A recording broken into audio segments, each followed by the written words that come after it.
ang mga kwento ng pag-ibig, kwento ng buhay at kwento ng pag-asa dito sa Barangay Love Stories. Love Stories. May mga tao talagang nagsisinungaling dahil may gusto silang itago.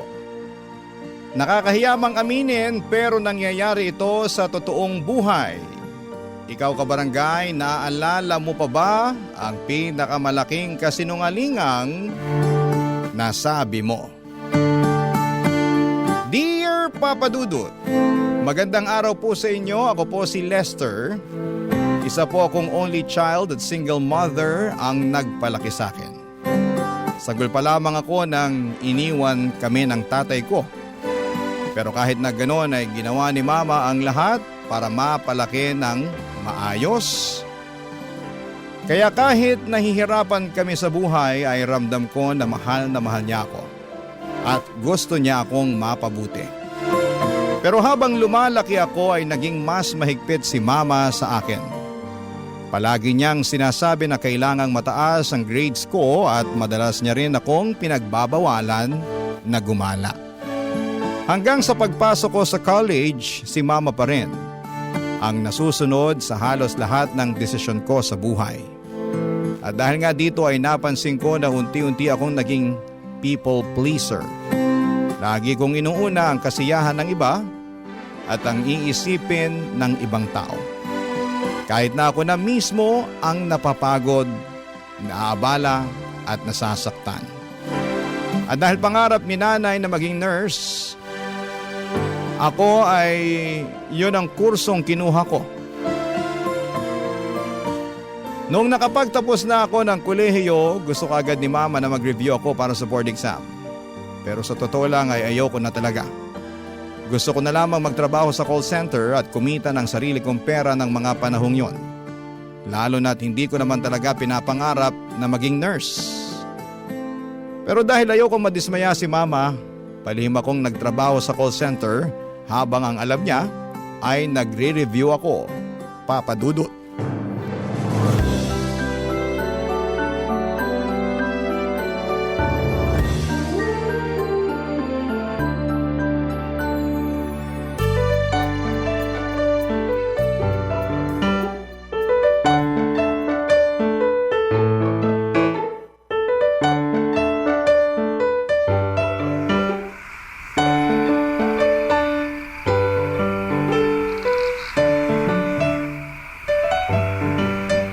Ay nako, tapusin nyo na lang po muna yung pagkain nyo. Baka mamaya atakihin lang kayo, kakaisip nyo dyan eh. Mamaya ko natatapusin tong pagkain kapag nakita ko na yung resulta. Hindi ako mapakali hanggang sa hindi ko nakikita yung pangalan mo sa listahan ng mga nakapasa eh. Sige, kayo pong bahala. Basta anak ha, pagkatapos nito, gusto ko magtrabaho ka sa Amerika. Kasi pakiramdam ko doon uunlad ang buhay mo. Si Mama talaga oh. Hindi nyo pa nga nakikita yung resulta eh. Masyado naman po yata kayo nagmamadali sa mga plano nyo para sa akin. Ay naku anak, hindi mo ako masisisi. Dahil ang gusto ko lang naman magkaroon ka ng magandang buhay.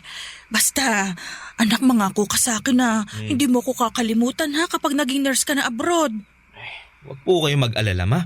Hindi ko po kayo makakalimutan ano. Ay, ayan na! Aray ko! Ma! Aray ko!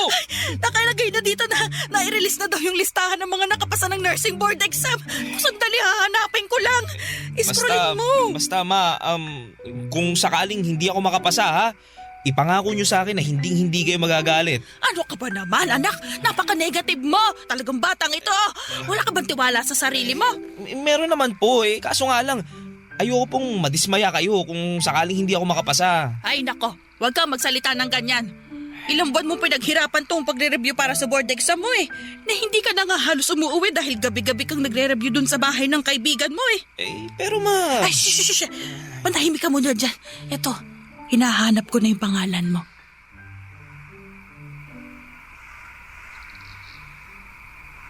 Ay! Oo, bakit po? Hindi ka nakapasa. Wala dito yung pangalan mo oh. Ayos lang po yan ma. Siguro hindi lang po talaga para sa akin yung pagiging nurse. Alam mo Lester, kasalanan mo to eh. Napaka-negative mo kasi. Ayan, tuloy, nausog ka. Huwag nga po kayong magpapaniwala sa mga ganyang pamahiin. Kaya mas lalo kayong napapraning yan eh.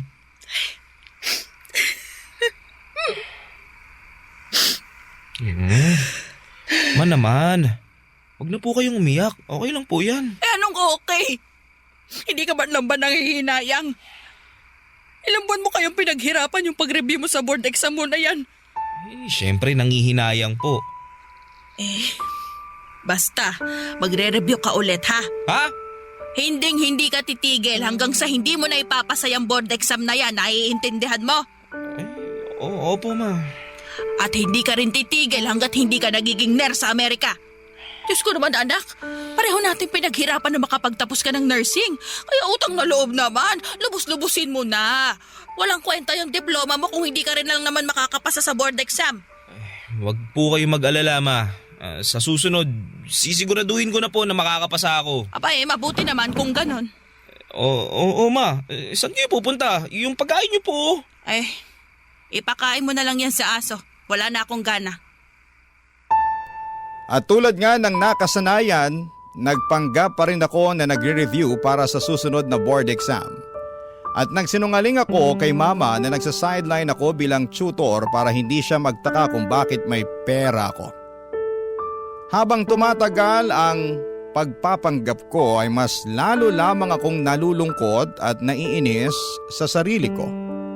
Kaya naman ibinuhos ko na lamang ang sarili ko sa trabaho sa call center at nagbigay na rin ako ng pera kay mama para kahit papaano ay maibsan ang guilt ko sa lahat ng kasinungalingan na pinagsasasabi ko. Pero dumating ang punto sa buhay ko na parang unti-unti nang naiibsan ang lungkot ko nang makilala ko ang bagong katrabaho ko na si Hillary. Para sa akin ay siya na ang pinakamaganda at pinakakahangahangang babae na nakilala ko sa buong buhay ko. Sobrang nabighani ako sa kanya. At tuwing nakikita ko siya, nakakalimutan ko ang lahat ng problema ko.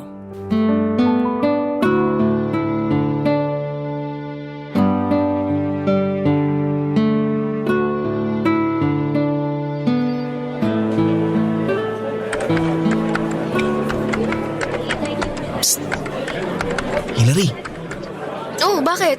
Anong kailangan mo? tapos ka na ba dyan? Oh, bakit? Liga, lunch tayo. Sagot ko na. Ay, nako Lester. Thanks but no thanks. Pass na muna ako dyan. Lo, bakit naman? Basta ayoko, okay? Alam kong may problema ka kasi nagmamaldita ka na naman oh. Kaya sige na, sabihin mo na sa akin, makikinig ako. Sige na nga, mapilit ka eh. Yan. At isa pa, ilang buwan na rin tayong magkatrabaho at ayoko nang magpaligoy-ligoy pa. Kaya dediretsohin na kita. Alam kong may gusto ka sa akin, Lester. Pero pasensya ka na kasi hindi talaga kita type eh. Aray ko naman. Di pa nga kita nililigawan, pinasted mo na ako agad. So tama nga yung hinala ko na may gusto ka nga sa akin. Parang gano'n na nga. Sinasabi ko na nga be. Masyado ka kasing clingy. Kinakausap mo ako kahit wala namang dapat pag-usapan. Para kang timang. Ito naman oh.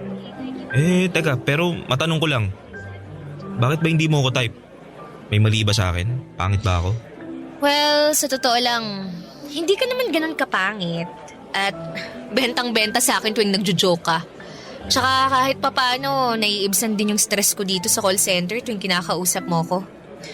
Pero, ano kasi? Ano? Sa ekonomiyang to, kailangan nating maging praktikal. Diba? Hindi ako aasenso sa buhay kung kapwa call center agent ko lang din ang jojowain ko. Grabe ka naman magsalita. Pero yan yung gusto ko sa'yo eh. Napaka-honest mo. Tsaka ibang-iba ka sa mga babaeng nakilala ko.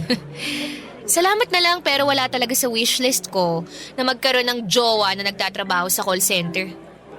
Kung ganun, ano yung tipo mo sa lalaki? Tawagin mo na akong ambisyosa, pero yung gusto ko sa lalaki, yung lumaki sa mayamang pamilya. Nang sa ganun, hindi na namin po problemahin ng pera. Tsaka gusto ko yung tipong hinding-hindi na ako pagtatrabahuhin. Sa hirap ng buhay ngayon, naiintindihan ko naman kung saan ka nang gagaling eh. Pero, teka, pera lang ba talagang importante sa'yo? Anong ibig mong sabihin? Paano naman kasi yung love? Labang halaga sa'yo yun. Diyos ko naman, Manong. Napaka-corny mo, ah. Aanhin ko naman yung pag-ibig na yan. Mabibili ko ba yan ng bagong labas na cellphone? At magagamit ko ba yan pang shopping at pang tour ko around the world? Hindi naman, diba? Napaka-high maintenance mo talaga. Naman! Kaya wag mo nang ipagpilitan yung balak mo sa akin. Kasi wala dito yung dream guy ko. Lester, magkaibigan tayo. Pero hanggang doon na lang yun. Siya, sige. Total, nagpaprangkahan na rin naman tayo dito. Paano kung sabihin ko sa'yo na willing akong gawin ang lahat para mapasaya ka lang? Mapasaya? O paano? Gamit yung kakarampot na sahod natin? Ay, nako. Wag na kasi mahihirapan ka lang. Sungit mo? Ay, bahala ka na. O siya, kailangan ko nang mag-CR kaya maiwan na kita muna dyan. At magkita na lang ulit tayo pagkatapos ng lunch. Bye!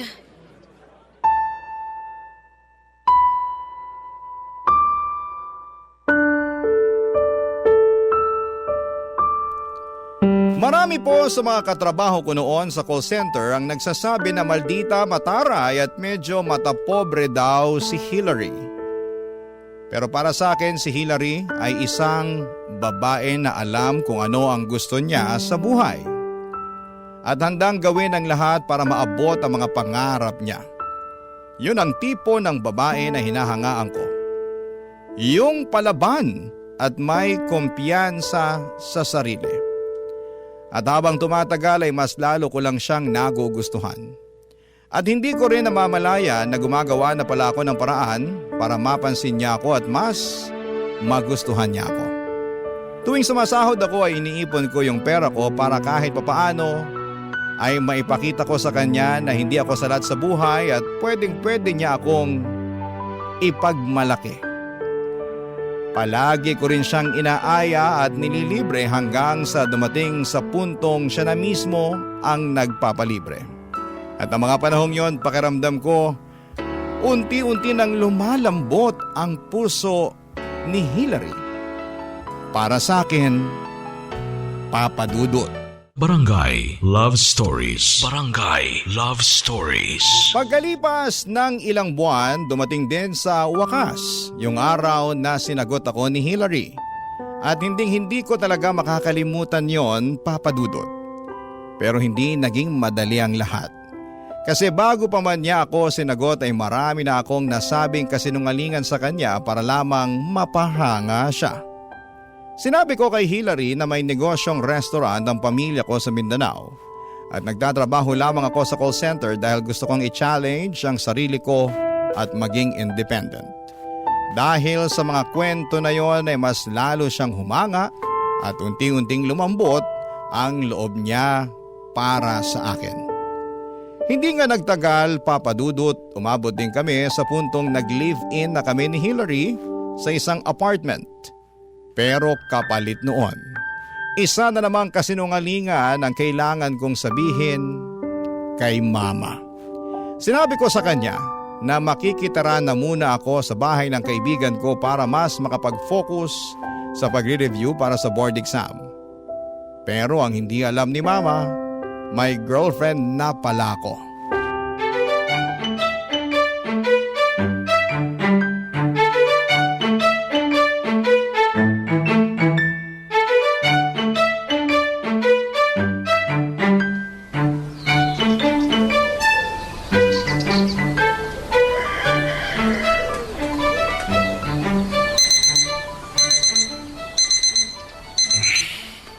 Han, Oh, bumangon ka na dyan. May pasok pa tayo. ano ba? Ayoko. Gusto ko pang matulog eh. Late na tayo, Han. Hindi na muna siguro ako papasok. Ha? Bakit naman? Masama ba pakiramdam mo? Wala ka naman lagnat eh. Basta ayoko. Dito na muna ako sa apartment. May problema ba, Han? Pwede mo akong kausapin. Bakit ba ang kulit-kulit mo? Alin ba sa ayaw ko munang pumasok ang hindi mo maintindihan, ha? Teka, kumalma ka nga. Di mo naman kailangan sumigaw eh. Kinakausap naman kita ng maayos. Nakakarindi ka na kasi. Daig mo pa yung team leader natin kung makahingi ng explanation. At dito sa apartment, pakiramdam ko parang nasa opisina pa rin ako ng dahil sa'yo eh. Teka lang, bakit ka ba nagkakaganyan ha? Ano ba talagang problema mo? Wala akong problema. Kaya sige na, maligo ka na at pumasok ka na lang. Tsaka pwede ba, Lester? Tigil-tigilan mo na nga yung pangungulit sa akin kasi kahit ano pang sabihin mo dyan, hinding-hindi mo na mababago ang isip ko. Hindi ako papasok, okay? Tapos ang usapan. Di ako aalis dito hanggat di mo sinasabi sa akin kung anong problema mo. Utang na loob naman. Gusto mo talagang malaman kung anong problema ko? Oo. Ayoko nang magtrabaho sa call center. Ano? Anong ibig mo sabihin? Ayoko nang problemahin yung problema ng ibang tao. Nakaka-stress eh. Nakaka-trauma. Konting-konti na lang talagang maluloka na ako. Ayoko nang ma-experience yung tipong sinisigawan at pinagmumura ako ng mga foreigner kahit wala naman akong ginagawang masama sa kanila. Yung tipong palagi akong pinagagalitan ng team leader natin tuwing may nagagawa akong mali sa paningin niya. At yung pinakamalala sa lahat, pagod na ako sa kakarampot natin na sahod. Kasi kahit anong kayod ko sa trabaho, hinding-hindi pa rin ako nakakaipon. Paano ka makakapag-ipon yan? Panay ang pagbili mo dyan sa mga luho mo. At kailan pa naging luho ang pagbili ng mga damit, bag at sapatos, ha? Huy, FYI lang ha. Basic necessities ang tawag doon. Sus, tingnan mo nga yung cabinet natin. Punong-puno ng mga damit na hindi mo naman napapakinabangan. Hindi mo na ako mapipilit na pumasok, Lester.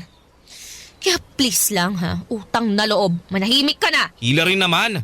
Ang dami-dami pa nating gastusin dito sa apartment oh. Kailangan pa natin bayaran yung upa, yung tubig, tsaka yung kuryente sa katapusan. Ano bang pinuputok ng butse mo, ha? May natatanggap pa naman akong sahod sa katapusan ah. Oo nga. Pero pagkatapos nun, ano? Sigurado ako mahihirapan ka na. Hindi ka na nga nakapag-ipon, mag-aawol ka pa. Hoy Lester, kung tutuusin, dapat magpasalamat ka pa nga kasi kahit papano, ay nagbibigay naman ako sa'yo ng pera para sa mga gastusin natin dito. Pero karamihan sa mga bayarin natin, ako ang nagbabayad. 3K na nga lang yung ambag mo sa bayarin natin eh. Kapal ng mukha mo ah! Binibilangan mo na ako? Hindi sa ganun. Ang akin lang, ayoko mag-resign ka kasi sa panahon ngayon, hindi madaling makahanap ng bagong trabaho. Alam mo, sa totoo lang, dapat hindi ako nagtitiis sa ganitong setup. Anong ibig mo sabihin? Sinabi ko na to sa'yo noon at sasabihin ko ulit sa'yo to ngayon. Gusto ko yung tipo ng buhay na hindi ko na kailangang problemahin ng pera. Alam mo, sa totoo lang, okay ka naman nung umpisa eh. Pero habang tumatagal, mas lalo ko lang napapansin na nagigipit ka na. Habang tumatagal, mas lalong humihigpit yung hawak mo sa pera mo. Aaminin ko, mas nagtitipid ako ngayon kasi ayokong umasa sa mga magulang ko.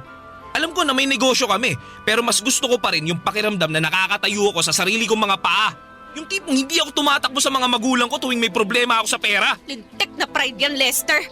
Sigurado ako na wala pa sa kalahati ng kinikita ng restaurant to yung sinasahod natin sa call center.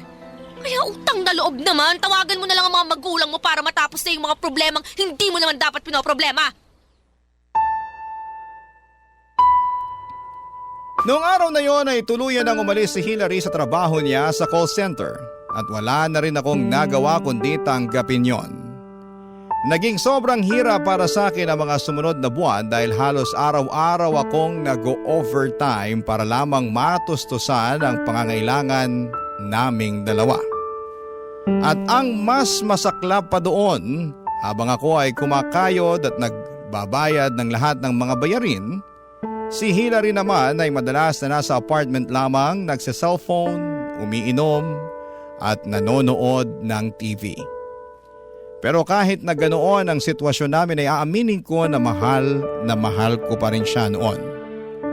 Yun nga lang, habang lumilipas sa mga araw, mas lalo kong nararamdaman na ako na lang ang nahihirapan at unti-unti na akong sinisingil ng mga maling desisyon ko sa buhay ko.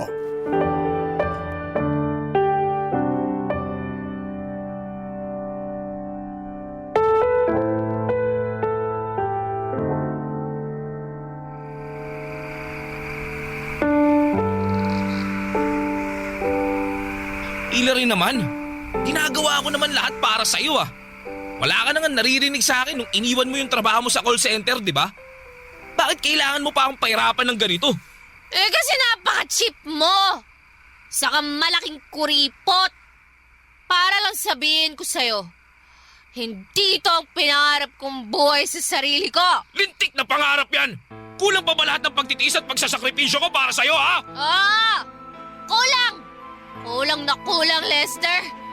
Nagdidilim yung paningin ko sa'yo tuwing naiisip ko na tinitipid mo ako. Wala kang karapatan na sabihin sa akin yan. Kasi araw-araw ako nag-overtime sa trabaho ko para lang matustusan lahat ng pangangailangan natin. Nag-overtime ka nga. Pero hindi pa rin sapat yung kinikita mo. Kulang na kulang yung kinikita mo para sa ating dalawa. Alam mo, kung talagang mahal mo ako, lulunukin mo yung pride mo at hihingi ka ng tulong sa mga magulang mo para maibigay mo sa akin lahat ng mga pangangailangan ko. Nagsinungaling ako sa'yo. Ano? Hindi totoo na may restaurant kami. At matagal ko nang pinagkakasya yung savings ko para lang maitawid yung pang-araw-araw natin. Alam kong masama na nagsinungaling ako sa'yo, pero nangyari na ang nangyari. Kaya ngayon, alam mo na ang totoo, wag mo na akong pahirapan. Please lang, ha? Lintik ka? So all this time, umaasa lang pala ako sa wala? Ibig mo sabihin, Ang dahilan kung bakit ako nagtitiis sa walang kwentang relasyon na to ay dahil akala ko lumaki ka sa marangyang pamilya. Akala ko kahit mataas yung pride mo, may mapapala ka pa rin sa pamilya mo balang araw. Kasi ang buong akala ko, may negosyo kayo at may pag-asa pa na magkaroon tayo ng magandang future. Pero niloko mo lang ako. Sa malaking scam, Lester! Pinumukha mo akong tanga dahil sa lahat ng mga kasinungalingang pinagsasasabi mo sa akin noon. Alam mo, dapat hindi na kita pinagbigyan eh. Dapat noon pa lang, iniwasan na lang kita. Kuripot! sabihin mo nga sa akin ang totoo, Hillary. Minahal mo ba talaga ako kahit konti lang? Ang totoo niyan, ha? Hindi! Pero umasa ako na balang araw. Matututunan din kitang mahalin. Pero huwag ka nang umasa. Kasi sa puntong to, malabo nang mangyari yon. Napakasama mo, Hillary. Wala akong ginawa sa'yo para parusahan mo ako ng ganito. Hoy, pulube! Huwag mo isusumbat sa akin yan, ha? Kasi hindi ako nagkulang ng paalala sa'yo. Simulat sa pool pa lang, sinabi ko na sa'yo yung mga gusto kong makamit sa buhay.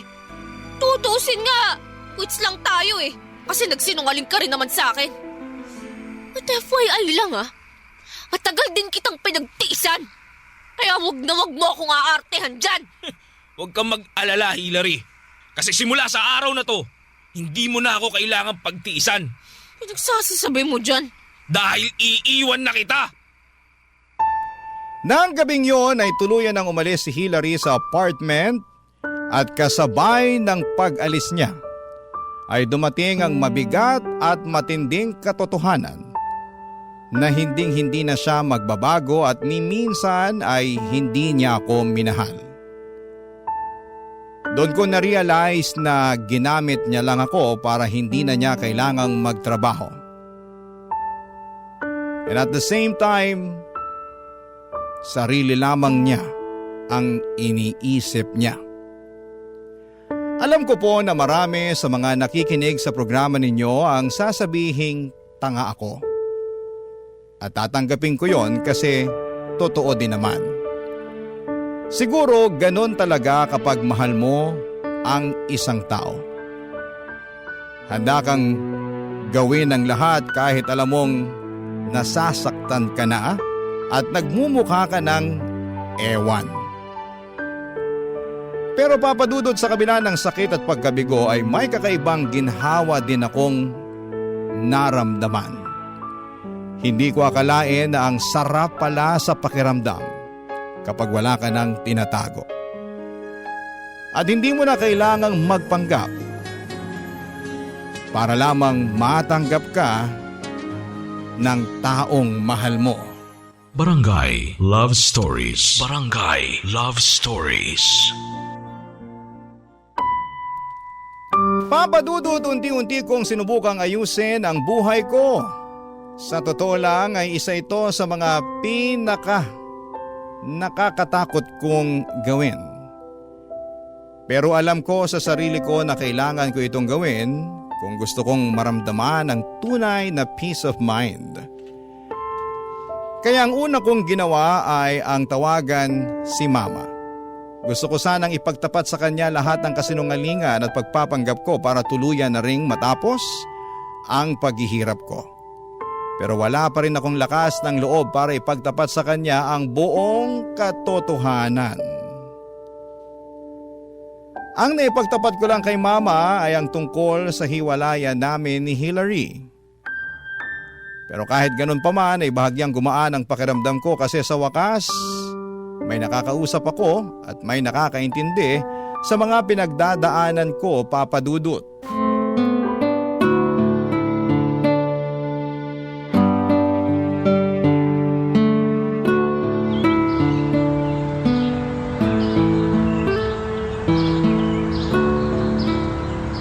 Ay naku anak, mabuti naman pala't nahimasmasan ka na sa bruhang Hillary na yon. Ikaw naman din kasi anak, bakit hindi mo man lang sinabi sa akin na nagka-girlfriend ka na pala? Eh kung hindi ka pa hiniwalayan ng Hillary na yun hindi ko pa malalaman na nagkaroon ka na pala ng jowa. Pasensya na po kayo at nilihim ko sa inyo yung tungkol sa amin ni Hillary, ma. Nag-aalala po kasi ako na baka magalit lang kayo kapag nalaman nyo na nagkaroon na ako ng girlfriend. Ay, ito namang batang ito. Bakit naman ako magagalit? Nasa tamang edad ka naman na para magka-girlfriend. Kasi di ba gusto nyo po ako na mag-focus lang ako sa pagre-review para sa board exam. Alam ko naman yun. Pero magmumukha naman yata akong sira kapag pinagbawalan pa kita na magkaroon ng jowa. Lester, anak. Hoy, bakit hindi ka umiimik? Sorry ma. Naninibago lang ako sa inyo Ha? Anong ibig mo sabihin naninibago ka? Madalas po kasi nagagalit o nagtatampo kayo sa akin tuwing may ginagawa ko na posibleng makasagabal sa pag-aaral o dun sa pagre-review ko.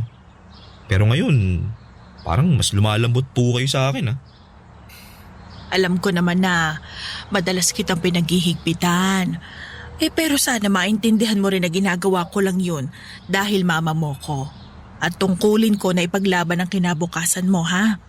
Siguro nga mali yung paraan ko paminsan-minsan, pero alam kong malinis at tama naman ang intensyon ko. Bakit ka naman umiiyak? Ma, I'm sorry kung naglihim po ako sa inyo. Bakit? Tungkol pa rin ba ito sa Hillary na yon? Naku anak, ano ka ba naman? Wala na yun. Napakaliit na bagay Ma, ang totoo po niyan. Sobra po akong nakokonsensya dahil hindi ko po agad sinabi sa inyo yung mga nangyari. Aaminin ko na medyo nalungkot at nasaktan ako nung nalaman ko na nilihim mo sa akin yung tungkol sa girlfriend mo. Pero anak, pinapatawad na kita. Basta sa susunod, wag na wag ka maglilihim sa akin, ha? Nang sa ganun madamaya naman kita kagad tuwing mamumroblema ka. Opo, ma. Sorry talaga. Siya, sige na, kumalma ka na riyan, ha? Salamat po. Nga pala anak, meron lang sana akong i-request sa'yo kung pwede lang. Ano po yun, ma? Alam ko na busy kayo ng kaibigan mo sa pagre-review sa bahay niya. Pero ang totoo niya namimiss na kita anak Kaya hanggat maaari sana naman, dalas-dalasan mong pagdalaw sa akin dito sa bahay natin. Minsan-minsan na lang tayo nagkikita Huwag po kayo mag-alala. Kasi babalik na po ako dito. Ha? Totoo ba anak? Opo. Kukunin ko lang po yung mga gamit ko tapos babalikan ko na po kayo dito. Sige anak, basta mag-iingat ka ha.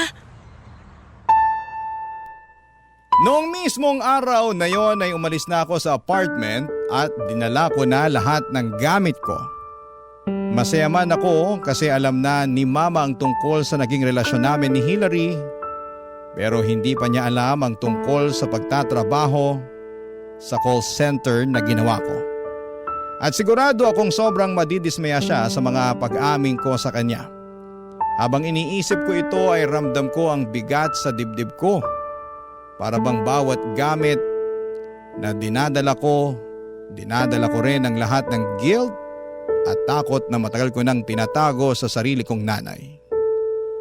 Pero naalala ko rin ang mga sinabi ni Mama na kung may bumabagabag sa isipan ko ay siya ang dapat una kong lapitan. Tumatak sa akin ang lahat ng payo niya. At na-realize ko na mas magkakaroon ako ng totoong peace of mind kapag nailabas ko na lahat ng sekreto at kasinungalingan ko. Kaya naman pagbalik ko sa bahay namin, naghanap ako ng magandang pagkakataon para sabihin kay Mama ang lahat. At nahanap ko ang tamang timing na yon habang tahimik kaming naghahapunan.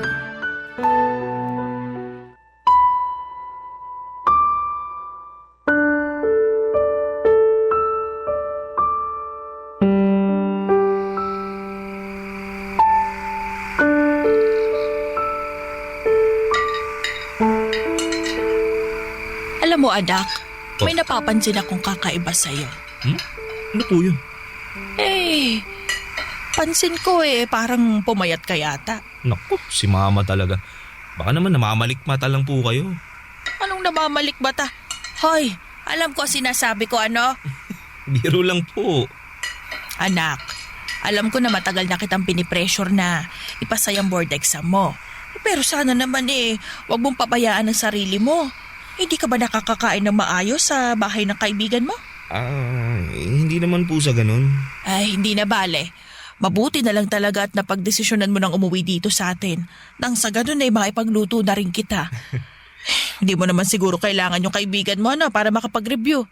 Kasi alam ko namang matalino ka at kaya mong mag-review ng mag-isa, di ba? Nga pala Ma, may gusto po sana akong aminin sa inyo eh. Ano ba yon? Lester, bakit ka umiiyak dyan? Ano pa problema? Ma, I'm sorry.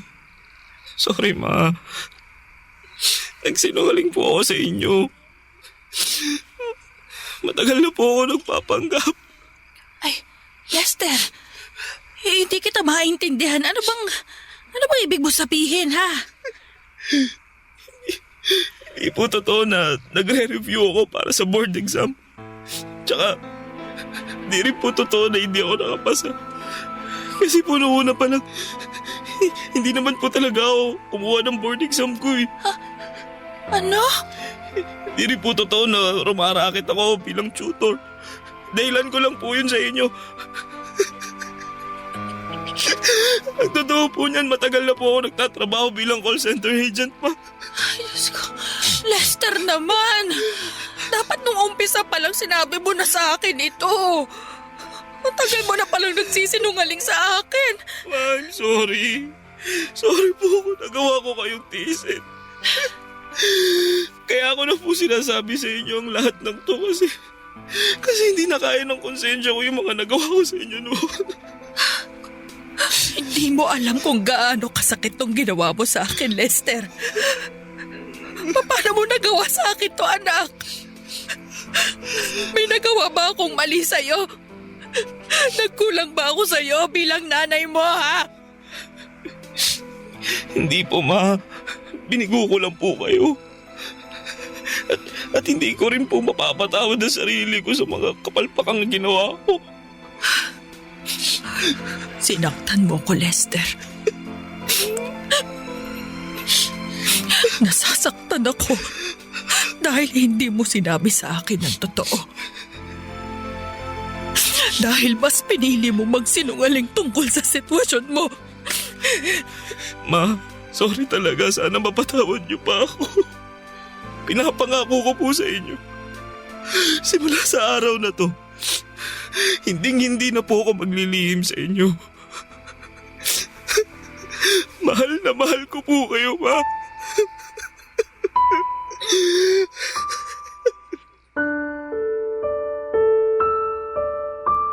Papa Dudut, hindi naging madali para sa akin ang aminin ang lahat ng mga naging pagkakamali ko. Pero kahit ganun pa man ay sobrang nagpapasalamat pa rin ako sa mga nangyari dahil doon ay mas naging maayos ang relasyon namin ni Mama. Pagkatapos po ng isang buwan ay nag-resign na rin po ako sa call center at para makabawi sa mga pagkukulang ko kay Mama, Seryoso na ako nag-review para sa board exam at pinanindigan ko ang pagtitake ng board exam. Sa kabutihang palad ay nakapasa rin po ako. At sa wakas ay natupad ko na rin ang matagal nang pinapangarap ni Mama para sa akin. Kung may natutunan man ako sa lahat ng pinagdaanan ko, ito ay ang kahalagahan ng pagtitiwala sa ating mga magulang. May mga bagay na ginagawa ang mga magulang natin hindi para bigyan tayo ng limitasyon, kundi para tulungan tayong maging mas mabuting tao at para mas magkaroon tayo ng maayos at maginhawang buhay. Maraming salamat po sa pagbibigay sa akin ng pagkakataon na maibahagi ang kwento ko at sana, Papa Dudut, ay may natutunan din ang inyong mga tagapakinig. Ang inyong forever kapuso at kabarangay, Lester. Anong say mo sa Barangay Love Stories na ito? Pagkwentuhan natin sa comment section yan.